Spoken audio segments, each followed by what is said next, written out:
Welcome to The Scoop with Dukes. I'm your host, Phillip Dukes, a.k.a. Dukes D Scoop. Check me out on Twitter and Instagram at Dukes D Scoop. And this episode is brought to you by TwistedCaps.com. Make sure you go to TwistedCaps.com. You see this is not your regular Atlanta Braves hat. You see the flames coming out. You see the details. You see the suede. Too hard. All right, man. Really excited today, man. I got my man Boog on the show. Boog Knight. Boog, what's happening, Rock? What's up, dog? Same old cooking and shaking and moving, baby.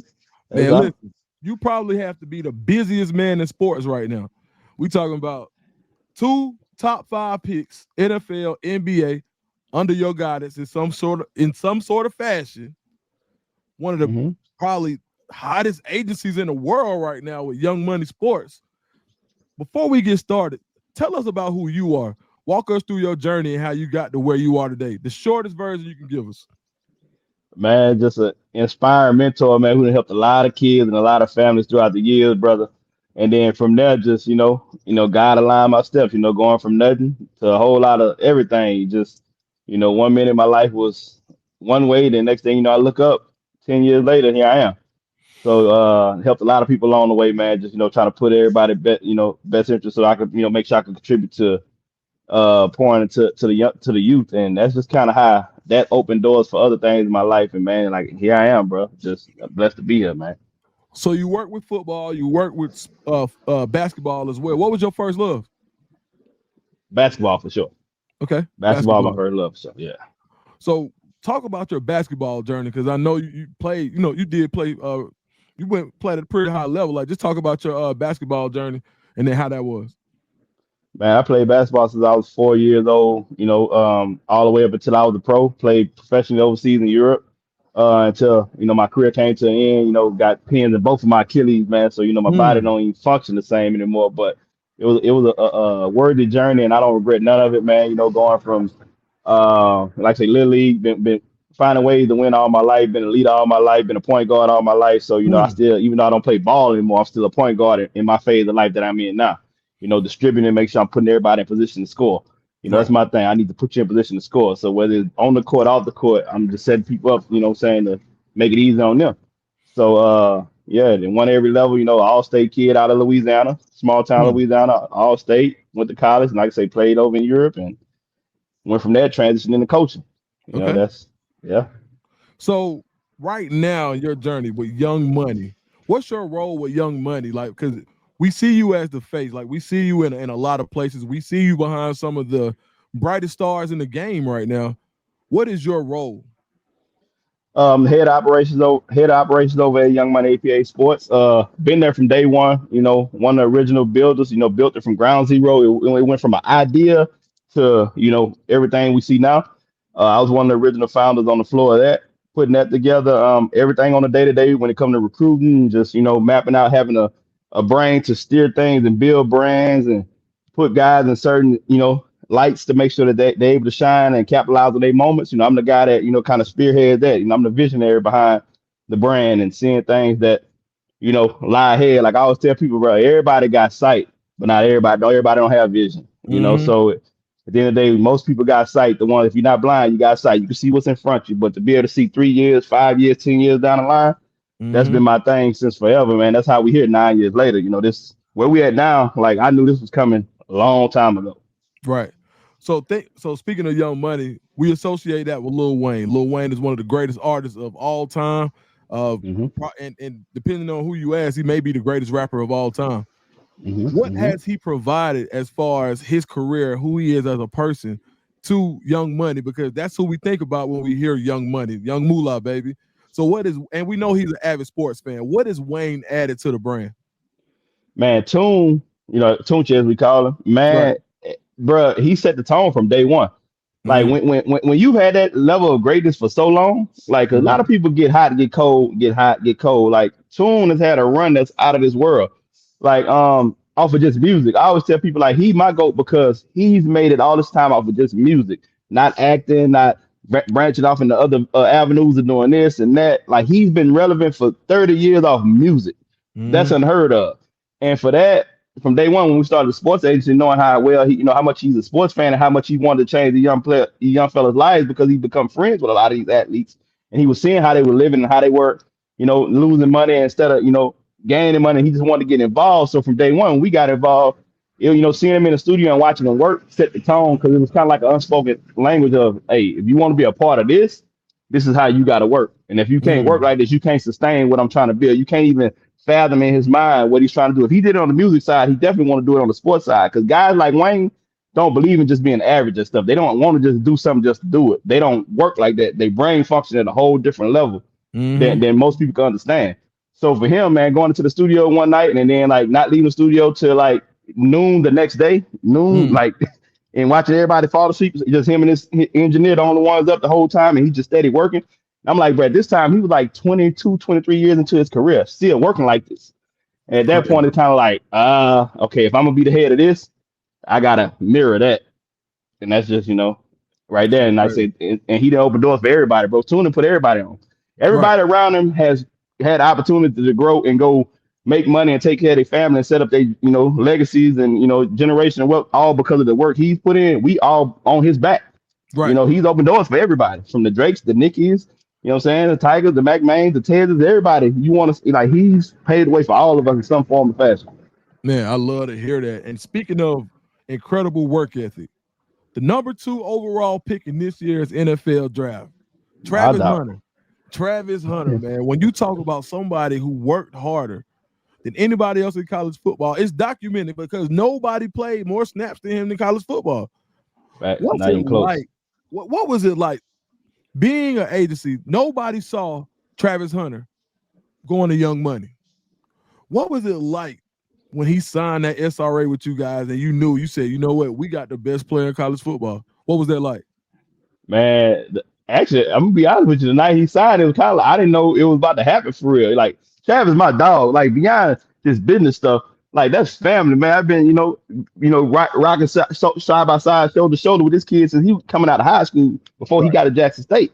right. So for that, it's just always been a love thing. Like man, I'm looking out for you on the love. Like I'm a bend over backwards and make sure that everything is in place for you because a lot of people this thing. People underrate the fact that having counsel around these type of guys to help them get to where they're trying to go is underrated because I've seen so Mm, many people drop the ball and fumble these type of processes with these type of kids. Like we made all the right steps with him. right. Like so for him and seeing that, like you still know like man, it's family, but you still don't know like when it's time to sign papers, bro. That could be a little different. Sometimes it could be a little awkward, if I'm being honest, because you're so close to him. Like I don't even want you to look at it like that, but you know what I'm saying? But who else better than to rock with you than somebody who's been rocking with you, dog, at the end of the day. So the night it happened, it was kind of like, we talked about it, and then, and he was like, I'm ready to get it done after the Alamo Bowl. And he Wow. like, let's go and do it. I'm ready to go, go That's and rock out. crazy. Like, man, y'all done a lot for me. Yeah, yeah, And he was solid. Like yeah. So, that, okay. Before Jackson State, let's talk about mm, this. mm, The whole world, this was the biggest news. I mean, I remember where I was when it popped up on my phone that Travis Hunter was going to, and then he was actually going to Jackson State. mm. What was that like when Travis made the decision to decommit from Florida State and go to Jackson State? It was first of all, it was nerve wracking. It was like you really didn't believe it was about to happen. Kind of Mhm. like even when we knew he was gonna do it before he even made it announcement, like I'm coming and we knowing we gotta hold this secret for a matter of some weeks and like okay, this can't get out. This can't get out. If it get Right, out, you're gonna ruin it. So only a few people knew about it. right. And be honest with you, Coach Prime didn't even know when he actually said he was gonna do it. Prime didn't even know, like nobody even told him Oh at wow. the time. Like Right. Prime had to worked it, he had to pour into it and did everything. But when the kid actually like, I'm gonna do this, nobody told coach because we didn't want to get excited. We didn't want, and we didn't want to just and also you also don't want to tell him something then it backfired, don't happen. Then he look at you crazy like y'all said it was Right, going right, right, so right. so we all knew and then leading up to it, I remember telling probably like, hey man, we gonna tell you, man, he coming.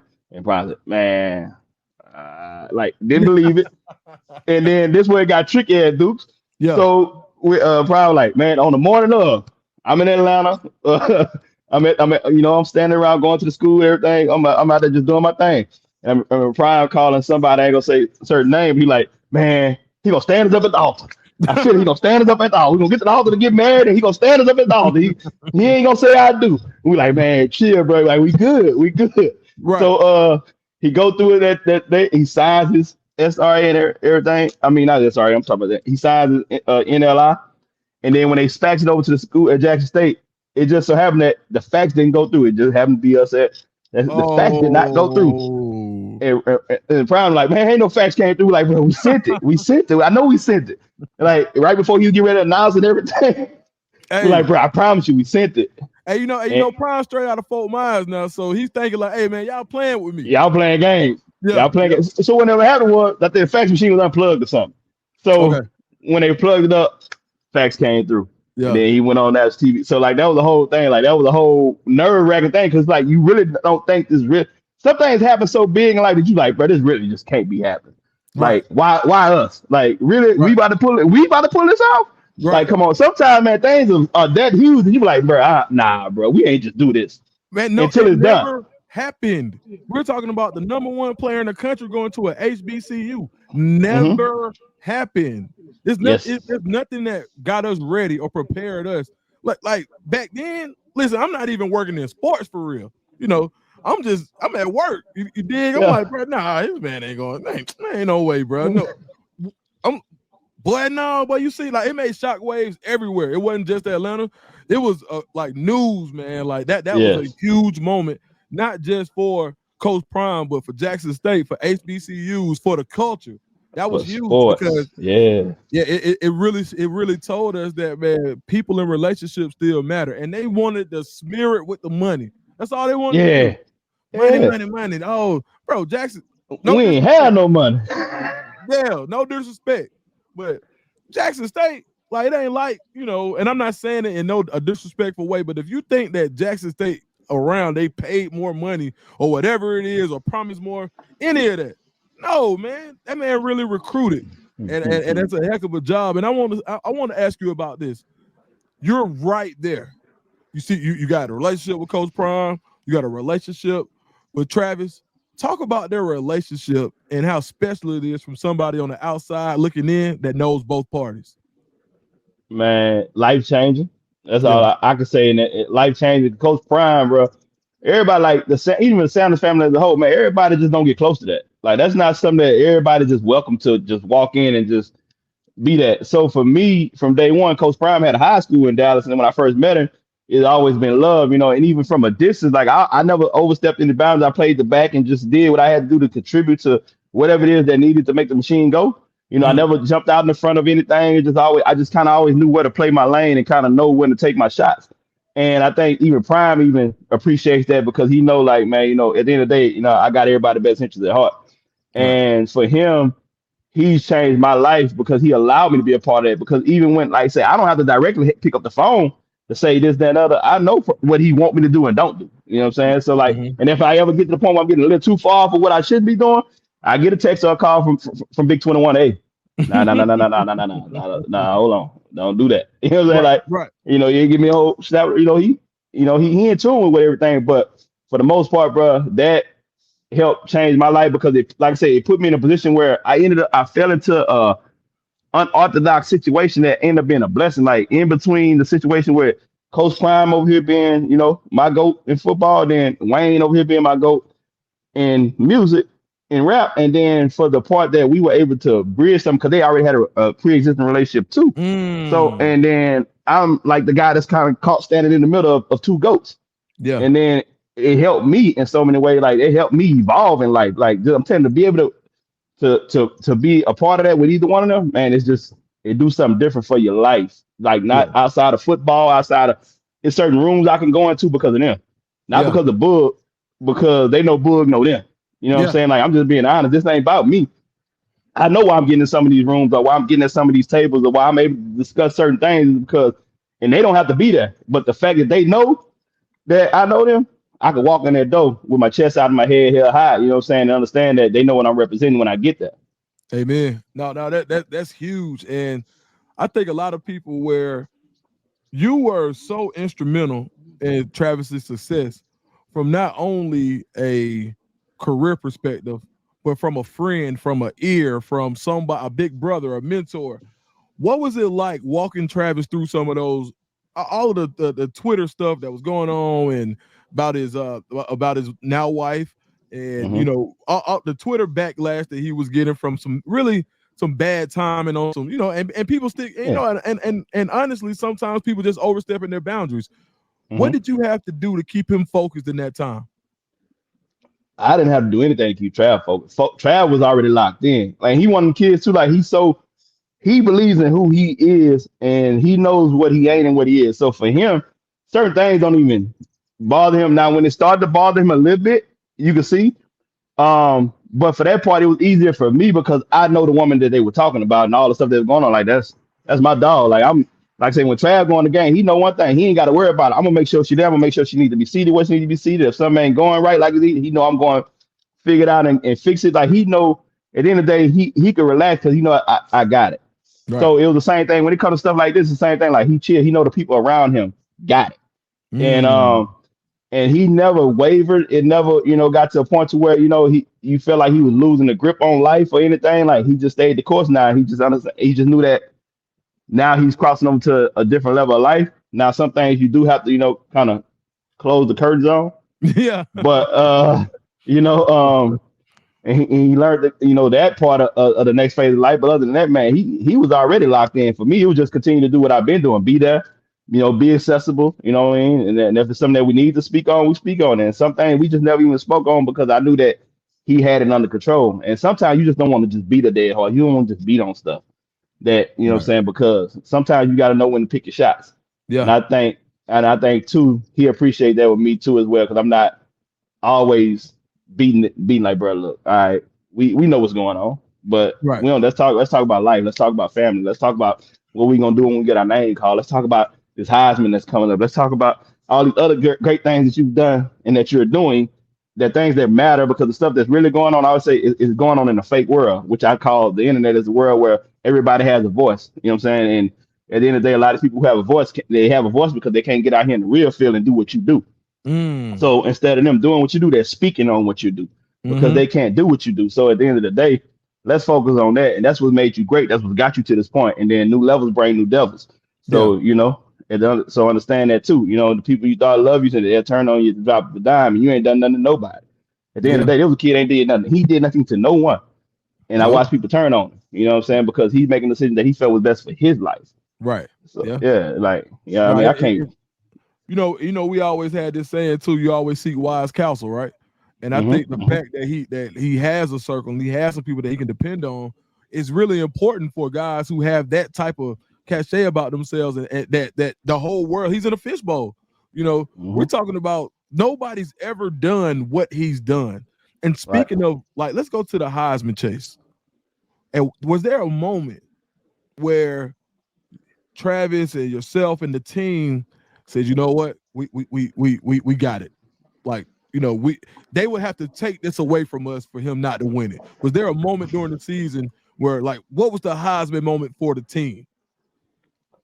When we knew the writing was kind of on the wall that this was getting really real was after when he had the misunderstanding with Richard Sherman, when it was some misconstrued words put out there, about the what do you say, the Blake, what you got, Yeah, um whatever the word yeah, he yeah, used, yeah, yeah. Bland, bland. bland, bland, bland. Yep, Yeah, bland. it was Yep. it was misconstrued, and then Trav came out at UCF in Orlando. Rain is pouring out rain. The game delayed.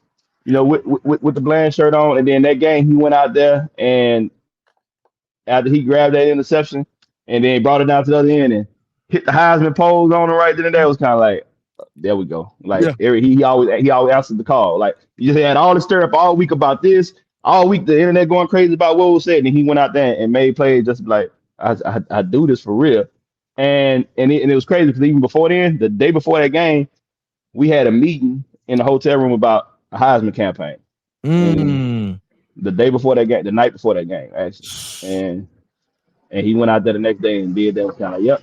And we went Man. on a buy that following week. So it was like, yeah, we there. Like Yeah, no, for at this sure. at this point, he just got to keep showing up. At this point, Did he ever express any type of doubt about being able to play both ways in college, or did he always say, from back then coming out of Collins Hill, did he know he was like, I'm going to be able to do this? Like, was there any part of the journey where he may have doubted himself? And if so, what did you tell him? And Prime had already had a plan for him when he stepped foot on Jackson State campus, and that's why people don't understand why he chose to go with Coach Prime is because Coach Prime had a plan for this. Like this wasn't nothing that we were gonna come in and just try to figure it out. He had a plan to how he was gonna insert it on one side and how he was gonna insert him on the other side, and then how he was gonna let him grow through it. But what didn't happen? Now this what did happen. Trav had a setback Mm-hmm. because he had an ankle that he had surgery on his ankle in high school, and when he got to college, ended up getting having some some after effects or whatever, an infection, and then he ended up like almost didn't play the first game of the season against FAMU because of it. But Trav being Trav in the hotel room crying the night before, him and Liana in that playing doctor, and he crying, and then the next day he on the field. Like he really Wow. was like 50%, 40%. Like it was bad. Like couldn't put pressure on it the night before the game, literally. Right. Right. And so when that happened, Coach Prime told he gonna trust him. He not gonna play him a lot, so he didn't play it both ways a lot because of Mm. that. And then even when he started, then he had to sit out after that and start, get himself together. When he reinserted himself back into, practice in the game, Coach Prime didn't want to max him out just yet. So he still was taking baby steps. He wasn't fully playing both sides of the ball yet. Right. And then as the season went on, and like it got to the point where when he started getting more healthy, he was demanding that look, I need to be on the field. Like it was the point Chad would check himself in the game on offense. On offense, be Right. like, nah, hold on, now this, nah, I'm going back out there because like it ain't looking right. Right. His big game. He had the big catch against Alcorn State at Alcorn on the sideline with the toe. We had like one piece Yeah. of a toe in. That made the ESPN top 10 play with Shedeur put the thing right on the money, like plays like that. Like he wasn't playing both ways full time. He was playing defense full time. Right. Offense, he was playing spot reps.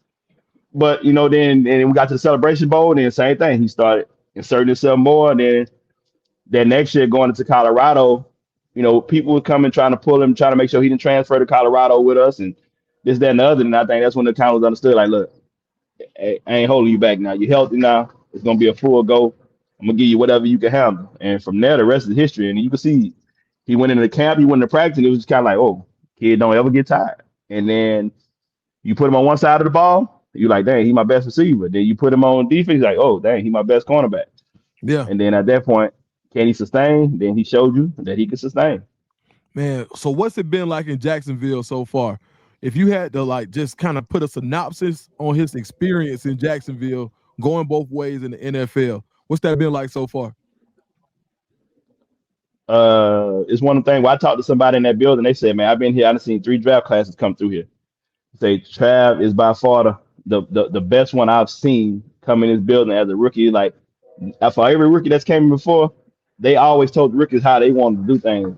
Trav is coming in and telling us how things should be done. So like Mm. because again, it's something different for them. So he's having to have a lot of input on. Nah, don't do this, do this, and then they have a plan where they insert him on the offensive side first, so he can learn the offensive playbook, and then later they insert him on the defensive side. So those things started to come. They got a plan in place. So things in Jacksonville going great, man. Got a young general manager, young head coach. They ready to evolve the game. So they not with all the I don't think he could do it. They with the show me you could do it until you show me you can't do it. And if you never show me you Mm. can't do it, we gonna let you do it. Right. So a lot of that too was about him landing in the right spot. And he landed in the right spot. Man, that's that just to see his face when he knew, you could just tell that there was some elation, some there was a sense of relief knowing that he was gonna be close to the crib too, right? 3.5 hours. Hey, Three, yeah. hey, it's close. It was closer than Cleveland. Way close. Oh, Man, ain't nothing close to Cleveland, man. hey man. Speaking of Cleveland, man, Cleveland. The Browns, man. So, all right. So before we get started with Cleveland, what's your role with Shedeur Sanders? Same thing, family Family. relationship.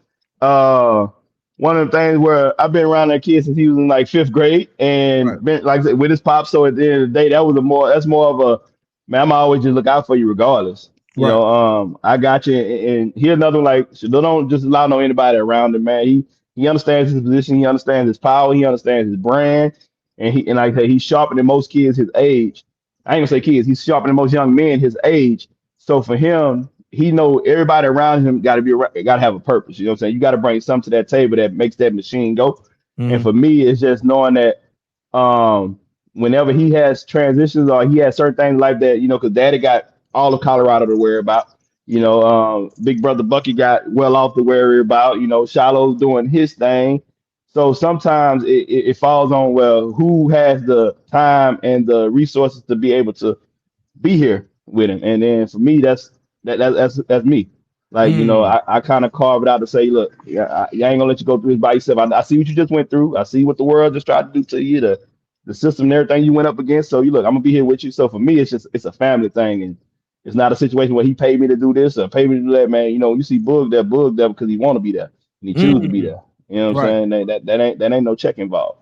No, for sure. Um, so and that's the type of that I think even guys like him appreciate stuff like that too, because when they in those situations, a lot of people come around trying to figure out how much they could take from the guys.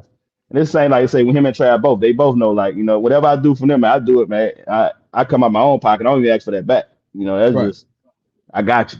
Yeah, You know it what is I'm what saying? it is. So, speaking of what he went through with the NFL, what was it like watching it and having the call? Of course, you were with Travis and you weren't able to be in that moment, but at the same time, you had to feel it, right? What was it like having the high of Travis's success that night and watching what they did? And I'm gonna say what they did to Shedeur. That was crazy. But what was it like being on those two extremes for you? Man, Dukes, I'm gonna tell you like this. On that night, I remember vividly. I went from because we came out the board so early, like, man, we wasn't in the green room long, bro. Like, it was like we here and we out. We Right, taking pictures. We head back to the team hotel to go watch the rest of the draft. I'm like, oh, should do up next. Let me make sure I'm in position. right. And then as it started to unfold, I went from that to like in tears. Like, Man, I'm looking at the TV in tears, bro. Like, I can't believe they doing them like this. Like, right. I'm watching, I'm feeling every bit of it. Every call that goes, like, and I remember somebody handed me a napkin. I'm just like, bro, this ain't right. This ain't right. This is like this is not supposed to be. Like, you know what I'm saying? They took a something that this kid worked for his whole life for, Right. and whatever it was, they made it about them, and they tried to ruin something that he earned and take Right. something from him that he earned. But Shedeur being Shedeur, you know what I'm saying? No emotions from a king. You know what I'm saying? Like, Mm. he head high, and because because this what happened after we went through that night, I didn't sleep at all. The Jaguars flew us to Jacksonville the very next morning on a private plane. We land, we go through all the stuff with Trav, all the pre stuff, boom, boom. As soon as we done, bam, I booked the PJ to Dallas because we try to get back to Shedeur now, and wasn't no flight gonna get back, so we had to get a private jet. We had to get a private jet just to get back in time to get us close to, because they live out in the country. They don't live in Dallas, so we had to get close as possible to Prime House, and then bam, land. We get there. I'm walking in. When I walk in, everybody say, "Get quiet, get quiet, get quiet." So I'm thinking I'm walking in right on the pick. Everybody getting quiet. She's doing on the phone. I'm like, man, I walked in right on time, like right on time. And then it was the prank call from the supposed to be New Orleans Saints. Man, That's what I walked in on. I walked in on saying man, everybody saying, "Get quiet, get quiet." I'm like, "Whoo, man, I made it. Man, I made it." That's what I'm thinking. Like, oh, I made it. And when that happened, it crushed me all over again. man. You know what's Yeah. crazy? I don't know what was going on with them prank calls this year, but man, I'm at Smile Monday party, right? Hmm. Dallas Cowboys, quote unquote, call. Everybody quiet, everybody ready for him to go, and we found out it was a prank, dog. Like that's the lamest thing in the Ooh. world to see or to feel for somebody else. But he got through it, Shedeur got through it. And so when did you see that light bulb go off for Shedeur? And when I say the light bulb, like the where it went from y'all did me wrong to somebody got to pay. Okay, so after the prank call, he immediately said he didn't wait, and we all pissed. He just told DJ, cut the music back on, and he grabbed the football and he started throwing with Daryl, like literally right away. He just started throwing, playing catch. Didn't show, what I'm saying, nothing. The night went on, undrafted again. Day two, we going to day three. I'm out now. At this point, I'm out here setting up stuff because we got an event already that's scheduled that we can't pull back on. Money already spent. Right. So it's like he got to get drafted today. And then after he gets drafted, he's ecstatic about it. So like I say, because for him, it wasn't about the money. He wanted the opportunity to play in the NFL. Right. He's made a ton of money since January going to the draft due to the brand he's built. Right. So for him, it clicked immediately that after day three, the next day he said, "I'm ready to get to Cleveland like right now, today." I'm like, already, cause I had a trip planned. My coming into the draft, I said, oh, Travis is going off the board, Shedeur going off the board, my other guys going off the board, Brashard, all these guys. I just get as soon as day 3 with, I'm on my way to Cabo, and then I'm gonna come back a week, and then I'm gonna go to Miami for the next week. I had a 2 week vacation planned, Right. and when they all went left, that's when it clicked for him that cause he said immediately like, nah, let's go to Cleveland now, and he was like, can you make it? I said, yeah, I had some stuff planned, but right now it's bigger than that. I Right. canceled my whole vacation that Wow. I thought I was going, kick my feet up and just recharge, and then we went straight to Cleveland the very next day. Packed up everything, we hit the Cleveland. So I knew it clicked for him. He like, look, we gonna hit the ground running. He like, I need to do this. I need to get to work. I need to get familiar with the city. I need to know where I'm gonna be staying at. I need to know all these things so I can just focus on football. So by the time everybody else get there, I'm already in motion. I don't have to figure out my transition. My transition is about to happen now. I don't Right. have time to wait. So we end up in Cleveland ASAP. And that's what I'm saying. That's when doing the stuff we've been doing, going to these schools and going get acclimated with the youth in the city and making sure that they know that he's here and he's all in. So we started putting out a plan immediately. So I know it clicked right there. It was immediate. It didn't take long. Like he was on the way to Cleveland the next day. Ready to work. He got there before I did. Wow. My Wow. flight was out there. His flight was there, and my flight. I had some stuff. I had a whole trip. I had to cancel. So I had to stay back in times, loose ends, and repack bags. And I had beachwear Right. and Right. all kind of stuff. So I had to go repack my Right. suitcase, take all the beach stuff out there because it's still kind of cool in Cleveland a little bit. So I had to Right. go put warm up suits and all that. Then go to the airport. So I ended up catching a late flight out. So yeah, it clicked for him When he ASAP. get when he gets to Cleveland, there, people have a preconceived notion. You look at everything, all of the Twitter stuff, and you look at all of the slander that came out about he didn't this and him being arrogant. He's too this and he's too that. When he gets to Cleveland, what was was there any moment that somebody actually met Shedeur and they were like, "Man, I thought you were totally different." Like, is there like, or does his aura just kind of just already kind of proceed him to where people already feel comfortable around him? And if they thought that, we wouldn't have known because, like I tell man, the hate only resides online. Because Right, the minute we stepped foot in Cleveland, bro, he had to go to the Nike store because he had to go get some Nike stuff to make sure he got stuff to train in. We went to a little strip mall in Cleveland, and we come out, we in there shopping, doing this, that, other, and like literally, we getting ready to walk out the door, and I always go out first so I can see check what's the out perimeter. there before he Yep, come. yep. So when I go out there first, I'm like, oh, hold on. So I'm going like, what's going like? I see a bunch of people. And Yeah. then the guy come running over from the LA Fitness building. It's a small town here. We heard Shedeur in town. Where is he at? And I'm like, I'm like, bro, y'all got us. He come on out, pictures. So it was love. I'm telling you, our literally first interaction with the public was right there in front of the Nike store, and it was all love. And from Right. there, it continued to be love on top of love. And then I say the one person who did probably say that, we met the president of iHeart Radio, Oh wow. and he came over while we were eating lunch. He said, I heard like no matter where we went, like calls were flying around, like people just start popping up to the restaurants, wherever building was at. We hear Shedeur's here. And he wanted to come in and meet Shedeur. When he met him, he was like, man, anything y'all need, y'all want to borrow this building to record anything, is there anything y'all want for us to put out there to the public, he got your bag. He like, man, I didn't, this kid is not who they tried to paint him out to be. Like I would have never imagined him being this way. And he's so down to earth, and we were like, he was just all high praise. Like this Right. the president of the company. So like from there, like even if people had ill will in person, it's never that. It's always, can I get a picture? Can you sign this Mm. for me? Hmm. A lot of time this might be coming from people who had negative stuff to say about him online, but when they see him Right. in person, automatic switch up. Wow. That's insane. But so Shedeur is going through OTAs and rookie mini camp. He he's performing at a very high level, but it's almost like there are members of the media who didn't want to act. It seems like they didn't want to give him credit for performing as well as he did. Was that discouraging at all to the team, or did you guys just take it in stride because you know what and who he is? Um, it was discouraging to him, but for Right. me, being older and being in a position I'm in, I ain't gonna say it don't bother me because Right.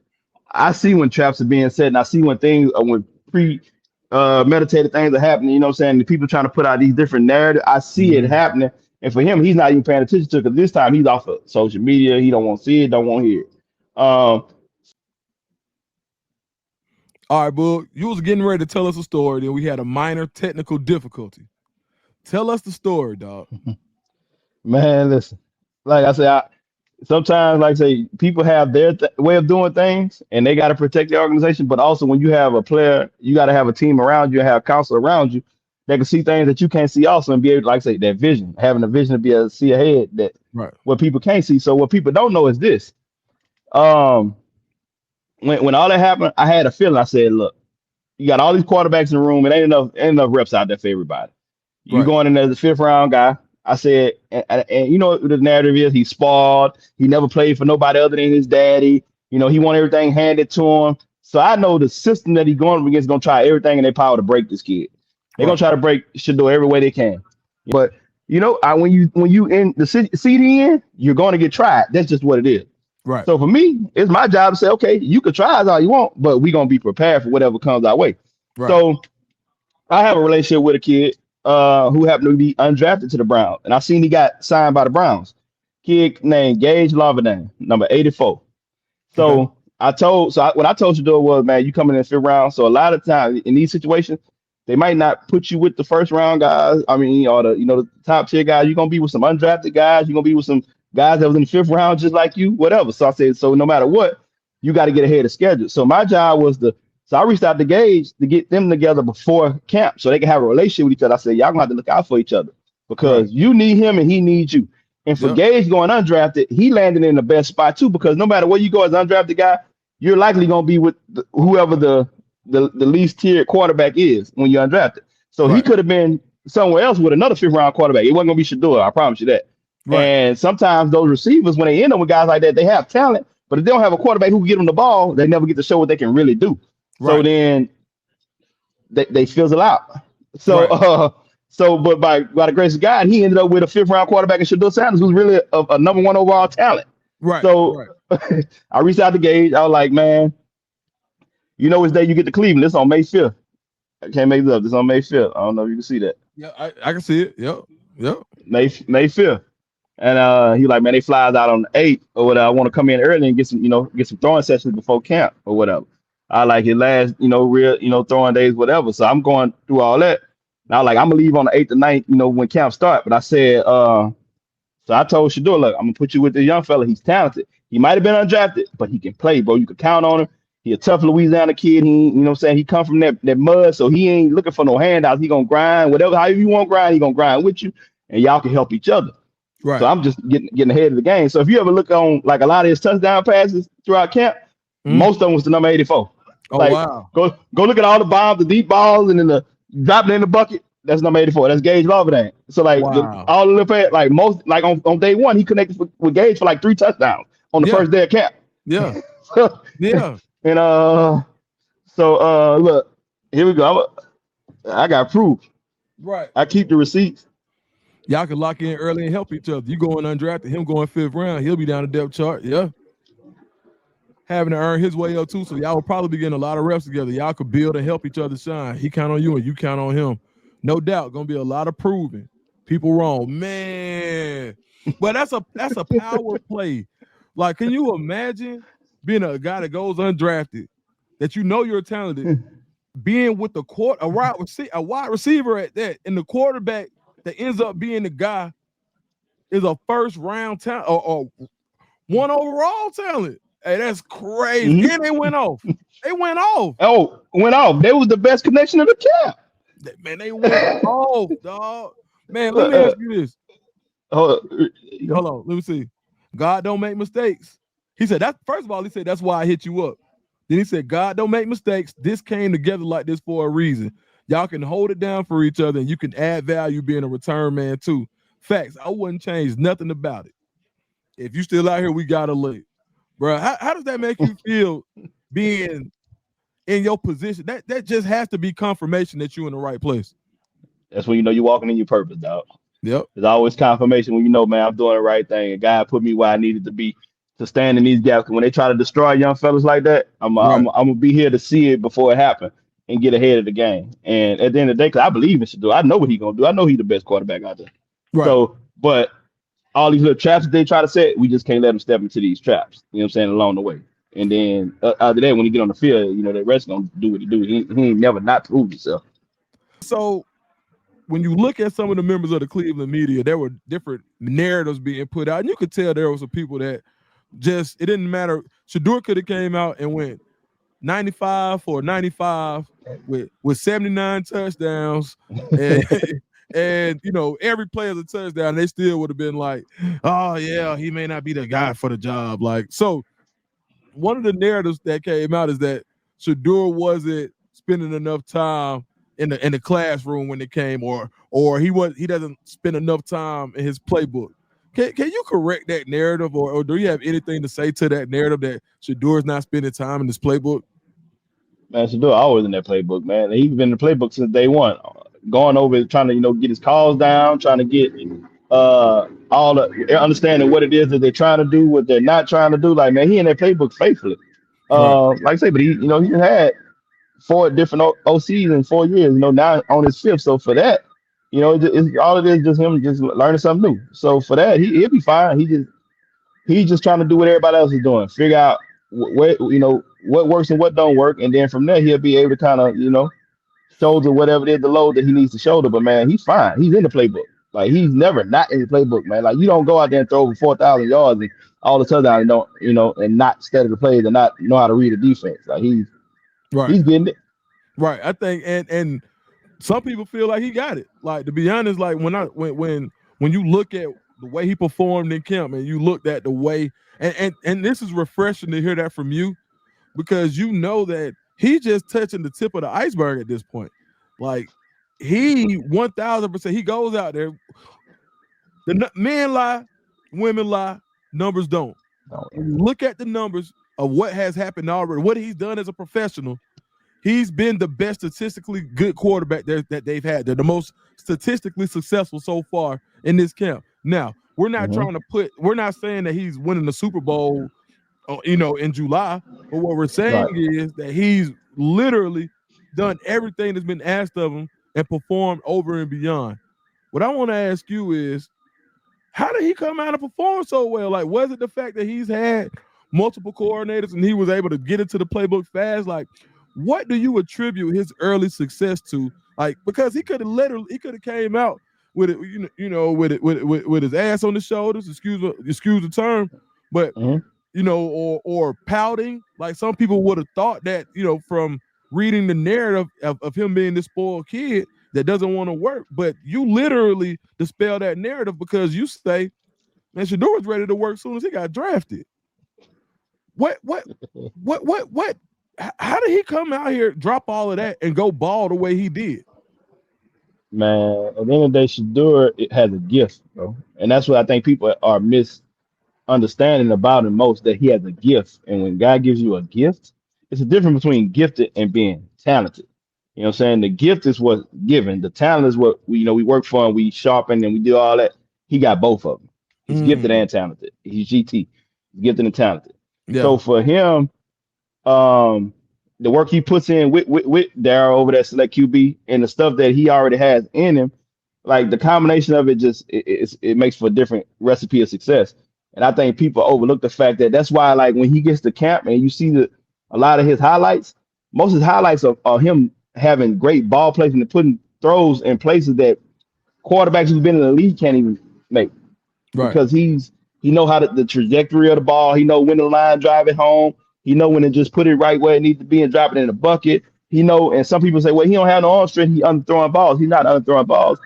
Sometimes he understands different that, and rather me overthrow my receiver, if I know he in a full out sprint, my DB still has to run with him and look back. I know that my receiver has a better chance of adjusting to the ball being here than a cornerback versus me overthrowing him. I'd rather just go and complete the 40-yard pass. You know what I'm saying? And even if he gets tackled right or he hits the ground, then now we're in the red zone. Let's go and get it on the end zone. Like everything he understands, everything don't have to always be a home run. You know, so when people think it, they're not looking at it and understanding from his view and what he's seeing, how he understands things. Like I heard people, well, he underthrew a ball, he underthrows balls, is that another? Go back. I'm gonna give you this one, Duke, Yep. and people. And if you can ever insert this clip, insert it. Okay. First game at Colorado versus Mm-hmm. TCU on the road. His first Power Four game. Or what? He goes deep. It's like a 50-yard throw. He throw that thing down the field on the money. Travis Hunter, it was they first time to connect deep. The ball, Travis Hunter run right up under. I mean, perfectly thrown ball. And when he comes down to the ground, he fall and the ground pops the ball out. You know what I'm Mm-hmm. saying? Like it would have been a touchdown if he grabbed it, but when the ball pops out, it's kind of like you wish you could have that one back. Right. So him as the quarterback understanding that, like, okay, the ball knocked out. So the next time, even though I know he's capable of making that catch, but why even take the risk when I could just still complete the 40-yard ball? It might look like it's behind, but it's where my receiver could get to it, so we can go and get down the field and go and punch this thing in. And Right. then you'll see like a lot of those throws after that, like he threw one Xavier Weaver right in the money down the sideline. But some of the other throws was kind of like it looked like they underthrown, but they really thrown to where his receiver could adjust to it without wasting the possession. Because that's one of the throws that he wish he could have back, and one of those catches that Travis wish he could have back. Even 2 years later, Travis like he's so great he wish he could have that play all over again. He know because Wow. 9 times out of 10 he makes that play. Yeah. But I people don't mean, look at it like that. They don't uh-uh. see it like that. No, they don't. And when you think, and from somebody, and I was at Pro Day and I watched Shedeur, and for somebody who's seen it from both sides, being somebody who's had access on the inside of Colorado and somebody who's seen it as a national journalist on the outside, I ain't, I there has never been one time that I was like, oh, he got a weak arm. Like, oh, that's a noodle arm. Like Right. it ain't like you don't like. And then this is the other thing too. They always talk about, these rocket cannon arms, but how many times in the NFL are you throwing the ball 80 yards? You're not. Never. You're not, bro. Like you're not. And that's Never. one of the things they always talked about Tom Coughlin when he preferred to talk about the 40 and 10-yard intervals. I want to know what your first 10 is because how many times Mm-hmm. are you running 40 You're yards going down the 40 field? yards. Right. So Right. you mean to tell me Shedeur Sanders can throw for 4,000 all these yards in college? I mean, thousands and thousands of yards and he can't throw the ball, but that's another narrative that'll be dispelled and has already been dispelled in his performance this year in camp. So what are you looking for as when they get back to work? What are you expecting from Shedeur as what do you call it? Not fall camp is what I guess you Yeah. would call it Yeah. Training camp. training camp. Training camp. Yeah. Like the training camp. What are you expecting from Shedeur during training camp? Continue to be consistent. I don't know. Like I said, I don't know what the Browns gonna do. I don't get into that business. That's not my thing. I don't go toe to toe and try to go, outsmart the organization. They have a process that they have to do. But for him, he's gonna continue to show up and be consistent and do what he do. And right now he's out. He's training every day. He hasn't stopped training. He's in the playbook every day. So a lot of these things, I'm just looking forward to him continuing doing what he does to walk down his process because he started from behind. Mm-hmm. Being the 5th round pick. So now, he's walking that thing down step by step. He's taking the stairs, and not the elevator. So, Right. and he's gracefully doing it. So yeah, I'm just looking forward to that. Do you feel like after his performance so far that his confidence has risen, or is just same old Shedeur? Same old Shedeur. This is Yeah. one of them one like, and like he'll tell you, ask him to do that, he'll tell you, man, it's football, bro. Like he's always been away. When they was asking, what's going to be the biggest adjustment from Jackson State to Colorado? It's football. At Right. the end of the day, it's football. And I credit RG3. People give RG3 a hard time because of how his pro career played out, but people forget Heisman winner, a bad mother, you know what? At Right. the end of the day, but before the ACL injury and all that, but at the end of the day, he understands the quarterback position. Right. Even if it's things that he might not have mastered, he understands what it is and what he's looking for and what he should be looking at. And he said it best, dude. And that's what another thing people don't account for. The reason you're not out there driving rockets every pass and people talking about arm strength because at the end of the day, when you're a Shedeur Sanders, RG3 said it, he operates a step ahead of the defense at all times. So Mm-hmm. when you mentally operate, when you mentally a step ahead of the guys across from you, I don't have to drive everything home. I know I can put it here and place it here and place there because I already know what this ball needs to be before you even understand what I'm trying to do as a quarterback. Mm-hmm. So those things are always been who he was. Like so for now, it's not he not tripping like oh man. It's like one thing where he come back to the hotel like another day at the office. You know what I'm saying? Yeah. Like it's what I do. Yeah. I mean, and people not thinking about this, like, there was, Coach Prime's health became a national headline while he was going through, after, from rebound, Shedeur is rebound, not even rebounding. I'm not gonna say that. I'm gonna say Shedeur once. What happened to him happened at the draft, and I say what happened to him because we know anybody with eyes can see that he wasn't given a fair shot in the draft. But after that happened to him, his father, his mentor, guide, everything to him, there has had some issues with his health, but he has to stay locked in. What was it like helping Shedeur navigate that time from being able to stay locked in, people asking him questions like he's already got to do a job, and the whole world, their family's in a fishbowl, and you got people asking him about his dad at his press conference. Like, how did you help Shedeur navigate that time? Because that had to be a rough time for him. Man, Shedeur love his daddy, man. Love him to life. But the good thing about that is that he has a father who also understands what's at stake right now too. Right. So, and Coach Prime is a strong individual, bro. Like, before you know it, Coach Prime, we back high stepping. You know what I'm saying? Like, Right. it's like he's a hero to us. Like, I look at him like, man, yeah, whatever he's going through, man, he'll be back high stepping soon. Yeah. So even though it's hard for him to like really just like, man, that's Pops not be there with him, he understands why he's not there with him. Pops understands why Shedeur is not there with him. And it's also a thing where, again, that's where I come in and say, look, I'm with you, dog. When you need me here, I'm here. You know what I'm saying? Right. I'm on the plane, I'm on the way. And whatever it is that we need to, that where there's a lack of, I find a way to fill these gaps for them in other avenues. And, whether I'm right there in the city or I'm not in the city and I got my phone and I got to make plays or, you Yeah. know what I'm saying? So all these things, I always have I ain't gonna say a remedy, but there's always a little something there that we can always do to help fill a gap the best way we can. And he handles it well. Man, that's So that's crazy. really just me. I'm just there for him. You know what I'm saying? Just, man, pick up the phone. Got you. Yeah. Like, and to be able to help lift the load. And I just want to give a shout out to Bucky, man, because Bucky's been there. From what I see, Bucky's been there with Pops the whole time, and that's so important to have a family structure where everybody can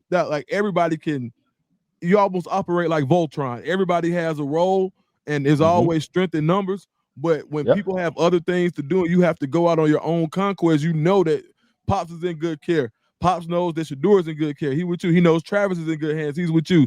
He knows. He knows Shiloh's doing his thing. So I think I think that family dynamic is something that I just wanted to highlight because I think it's amazing and it's needed in our culture for us to be able to have guys like you who can fill that gap, who can step in it, who can step in that void when Pops may not be able to be with Shedeur, or somebody may not be able to be there. They've got you and you've got them. So man, I just wanted to give a shout out to that relationship and their whole family dynamic as a whole, including his daughters. Like their whole family dynamic is, like we call it goals, right? Goals. Yeah. So Yeah. shout out to the family. But man, let's jump into something else, man. We're gonna get into a little basketball, your first love. So Young Money Sports just did something. Has it ever? I'm not sure if it's ever been done before. Same draft year, top 5 pick in the NBA, top 5 pick in the NFL. Travis Hunter, obviously, NBA, Ace Bailey.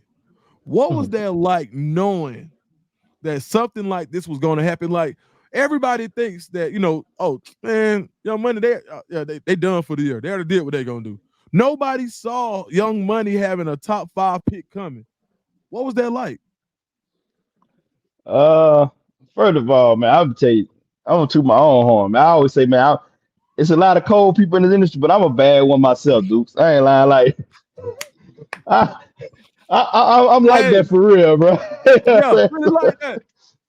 So, cause I would say that people always, would ask me, why you feel that way. And I said, even before this year, I said, man, because I'm one of the few who could say, man, I had a top 3 NFL pick with Quentin Williams back in 2019, and then the next year in 2020, a top 5 NBA pick the very next year. So even at that time, I was like, how many people could say they done both?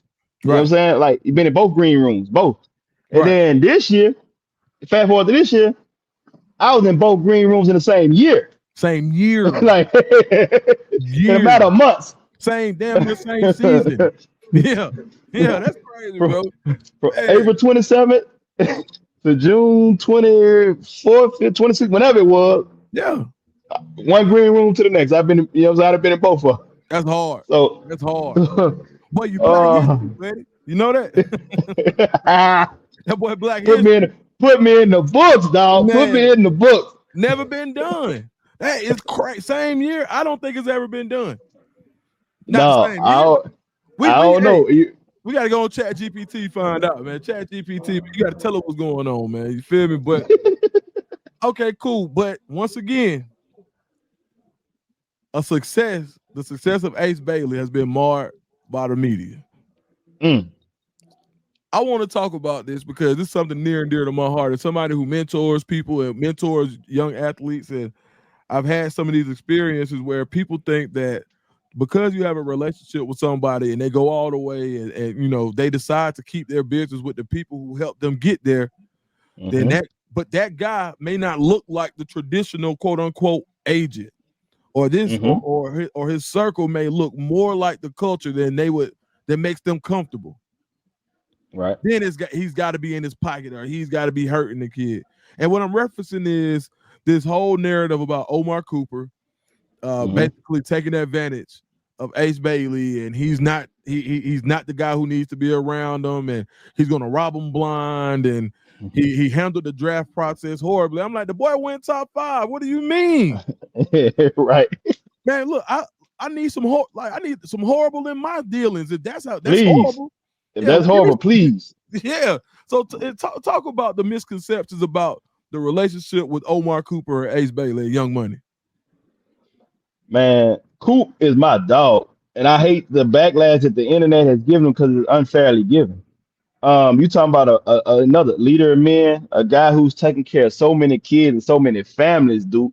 Like you know when you in this thing and you doing guys work, you helping these kids, bro. That's not easy. And I think the criticism he's got is unfair, and especially from people who look like us, Yeah, black folks. right, You know what I'm saying? Like I can't control what the other side and all that. I can't control what nobody said, dude. But for the most part, I feel like us, we got it wrong in this situation. Like we should be better. You know what I'm right, saying? And the reason I'm saying it is because Coop is doing something that we all inspired to do that we should do. What's all with the black empowerment, all the stuff about, man, we should own stuff. We need to stop letting them take advantage of us stuff because we come from a place where our people have been so great for so long and so many centuries that most of our people have created a lot of the stuff that we use day to day, from the lights to the street lights to the everything. And what happens when they create it? Somebody else of another color comes in and takes advantage of it, put a patent on it, do this there and put their name on it, and they get the credit for it. right, And we don't get the credit for it. You know what I'm saying? We go to the grave, you know what I'm saying, shorting on what we put our hard work into. So a lot of times we talk about that's why black folks should own more things, should do more. Omar Cooper just showed us, bro. He went right. against a system that wasn't designed for no black man to win, and he won. And the Yeah, reason why I say he won is because of this. When you're helping these kids, bro, and people, I feel like you should be in this lane to be qualified to speak on it. You spend hundreds of thousands of dollars helping these kids and these families. You know what I'm saying? Countless hours, man. People lose marriages behind it, man. You know, you got to pick these kids up, drop them off, and sometimes you can't drop them off because they ain't got a home to go to, so they got to stay with you. You got to feed them, you got to clothe them, you got to make sure they got shoes for school. Or this parent can't do it, so now you got to pay their school, their team fees, and every other fee that come with it. And sometimes mama calling the lights off, you got to cut the lights on. I done had it with family call. I'm about to get evicted. I ain't paid my rent in 7 months, so I got to find a way to come up with 7 months of rent in 24 hours. So I got to go borrow from somebody else to make sure she could stay in the house so her kid that I'm coaching has a place to live. Like it's so much that go into this stuff that people not factor in that they're being unfair towards Cooper about that I know he had to deal with. And I've seen even people like a Kendrick Perkins talk about vultures, this, that, another. Man, you can't be a vulture when you're the one that's footing the bill, because at the end of the day, Ace is one kid who he had for years and made it, right? But let's think mm-hmm. about it. Omar Cooper has a program called AOT. Mm-hmm. Ace wasn't the only kid he was helping. So that Right, means he had to have at least 9 to 11 teammates every year, because teams usually carry 10 to 12 players. So mm-hmm. if you say, just say he had Ace for 5 years, that's Right, 50 other kids that right, he's helped. We just talking about the one that we see on the news everywhere, but he's helped 50 other kids in the same capacity, giving them a place to play. You know what I'm saying? A way to get to college for free. And some of those that's not becoming professional in the NBA, they become a professional in life because they were able to go to college and get a degree. Like he's helped pave the way for a lot of kids, including Ace. mm-hmm. So I don't know what Ace's financial background is, but I'm pretty sure that he ain't have $41 million guaranteed. So for us to say Omar steered him wrong when he literally walked this kid step by step. Because even after he got drafted, when they went viral on in the gym in Utah, Coop was still in the gym with him. Still So in the gym. beyond still in the gym with him. Right. So beyond the money and time spent, that's time that the craft. He's helped that kid hone a craft Right. and been there for him. So every step of the way, he's done it all. And I'm saying it. Say this: we're in a world where we've been conditioned to say, yeah, go spend $100,000, black man. Go spend $500,000, black man. Go spend $1 million, black man, to help these kids. Because I don't know what they go against, but you and I know what our kids are up against for the most part. And not every Sure. kid, but Right. most of us, we come from disadvantaged backgrounds or disadvantaged economic areas, and also where we have guys we know that were very talented, but they Mhm. didn't make it simply because they didn't have an Omar Cooper. Man. Because oh man, Mama Lifestyle, man, he the most talented kid at school, but now he on the block selling dope because he got to make sure, you know what I'm saying, Mama Yeah. get the lights back on. Or So now he didn't. or he done went and got a warehouse job early, and I can't finish school because I got to go to the workforce because I got to provide for little sister. You know, I got to put food. Mm-hmm, No, you're mm-hmm, right. Yep. mm-hmm. Yep. Most talented kid in school taking on grown adult activities that he shouldn't have to do because he should be on. So Coop standing in that gap and taking that burden off of many kids in their families is underrated. It's an underrated thing, bro. So Mm-hmm. when people get there, some people think for whatever reason it's been unspoken language in the business where they feel like you're supposed to spend all your money, all your time, go through your divorces because you ain't never home with your wife and you out here running around the country with these kids at all these camps, all these tournaments. And then once you invested all that to help them get through all the stuff they had to get through that a lot of these other kids couldn't get through because they didn't have you there. When you get to the finish line, it's time to make money. You're supposed to pass over to a white man in the suit who speaks a certain way, who has a certain Hmm. presentation, and that for some reason he's supposed to be more qualified to be able to tell you how to help this kid and this family. Even though you're the one that invested everything, you're the one believe before anybody else believe. You're the one who blindly, because when you put out these hundreds of thousands of dollars, let's get this clear. There's no guarantee that that kid is gonna make it five, Right. 6 years from now. There's Right. no guarantee on that. So you're taking a chance. And not only that, you get to know them families and those kids so much when you're going through that no matter who comes in at the end, they're never going to know that family like that because they never seen them as vulnerable as you've seen them. They Right. never got a chance to witness none of that. So now, for whatever reason, they feel like if you don't hand them over to the white man in the suit, that you're wrong. I say, Omar got it right. Oh my If God. I Right. did, and that's the difference when you're talking to a boss. See, Omar been a boss. He was rich before the sports industry. Right. And that's what a lot of people don't like either.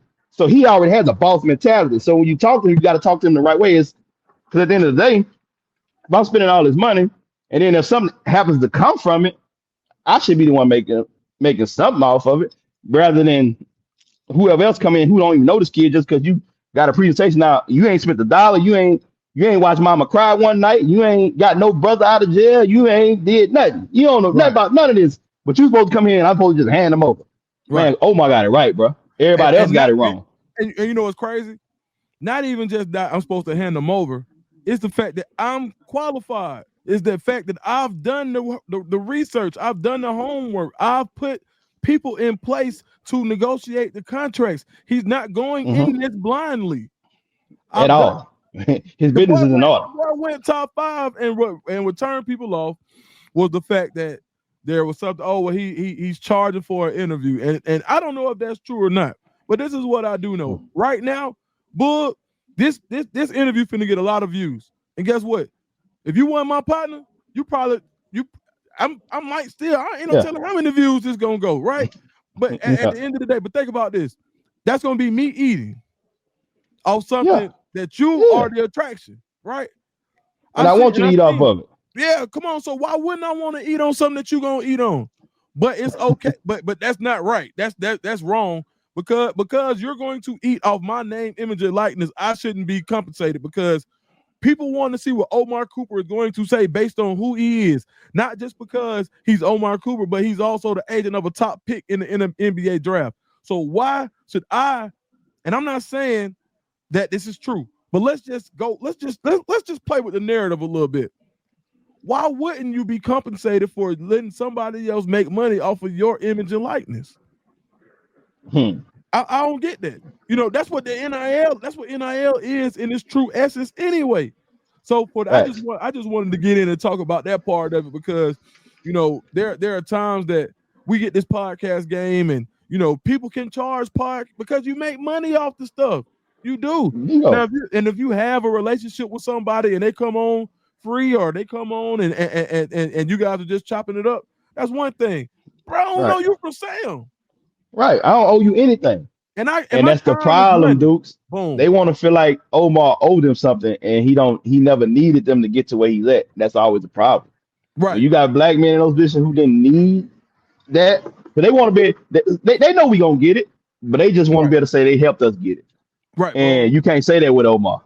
You can't say that he was 7-8 Rolls Royces in before the sports industry. You know what I'm saying? Right. Okay. So for him, you can't play that game with him. Oh, pat, give a good boy a pat on the head. We love you. Thank you. Here you go. If it wasn't for us, you wouldn't have this. Can't do that with him. And man, I think that's why people got to be better when they look at things like that. I just don't see how there was an issue, because it's like, oh well, he's trying to pick where he wants to go, and I know everybody goes back to the Eli Manning thing. And they say, oh, well, he did it. And, but you can go back to John Elway. There have been times, this is unprecedented, but there seems to be a common issue with, and they even brought up Omar's fatherhood into this whole narrative. Oh, he did this with Sharif and he ruined. And I'm like, bro, first of all, Sharif Cooper ain't hurting. Sharif Cooper is fine in life.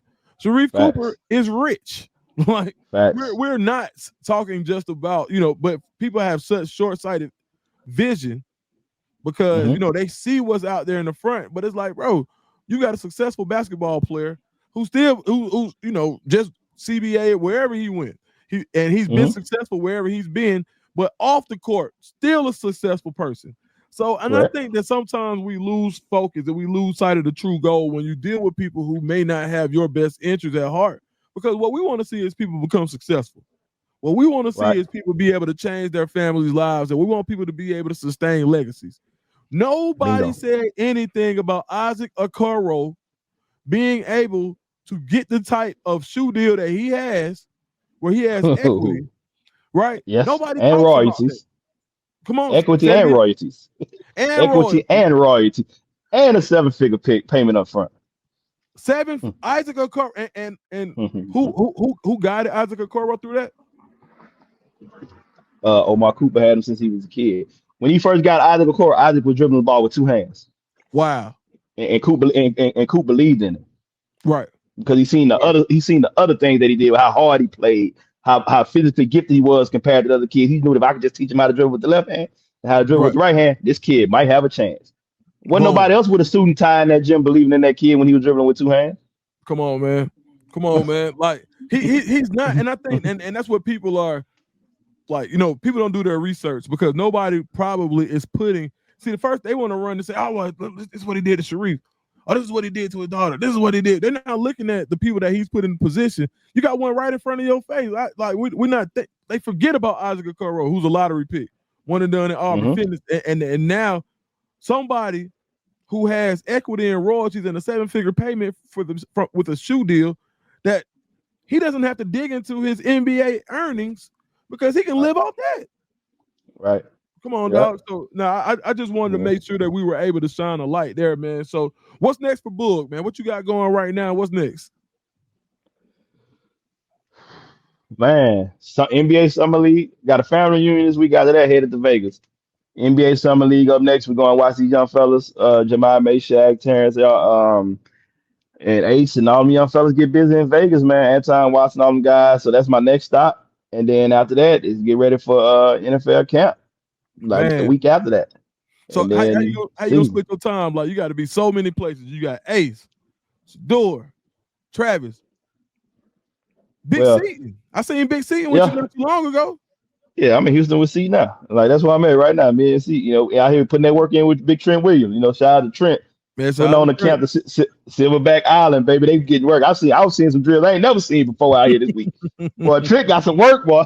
Man, if you're an offensive lineman, you got to go see Trent, man. Man, Boog, talk to me about Jordan Seaton. He's transformed his body. What's going into his process for him to look like he looks now and the athleticism that he's been displaying this spring and summer? Him mentally growing up. Like, he's still a young man, man. He ain't even 21 years old yet, man. Jordan really 19, just turned 20.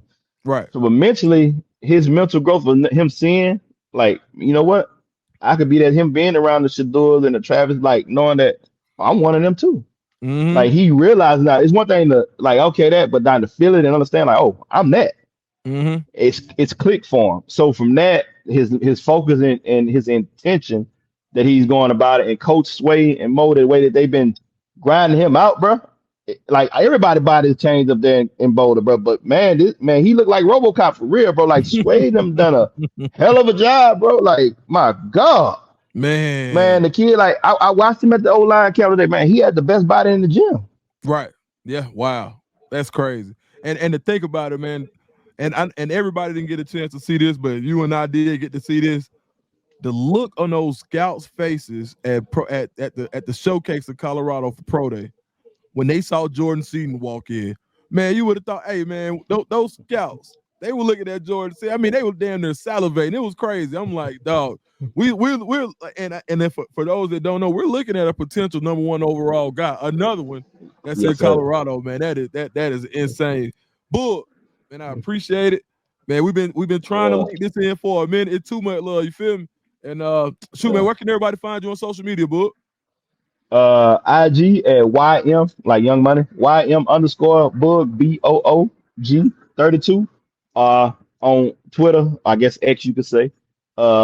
HBOOG 32. You know what I'm saying? Man, I'm on them too. yes, I'm on sir. Instagram more than on Twitter. At X Twitter world a little too weird for me, man. I don't, it's Hey, man, too it be much weird tripping, energy man. on that. It's too much weird energy on that, man. You know what I mean? Nah, I feel you, man. Nah, hey, man, I appreciate it, man. We'll talk soon, bit up. Love. Love, fool.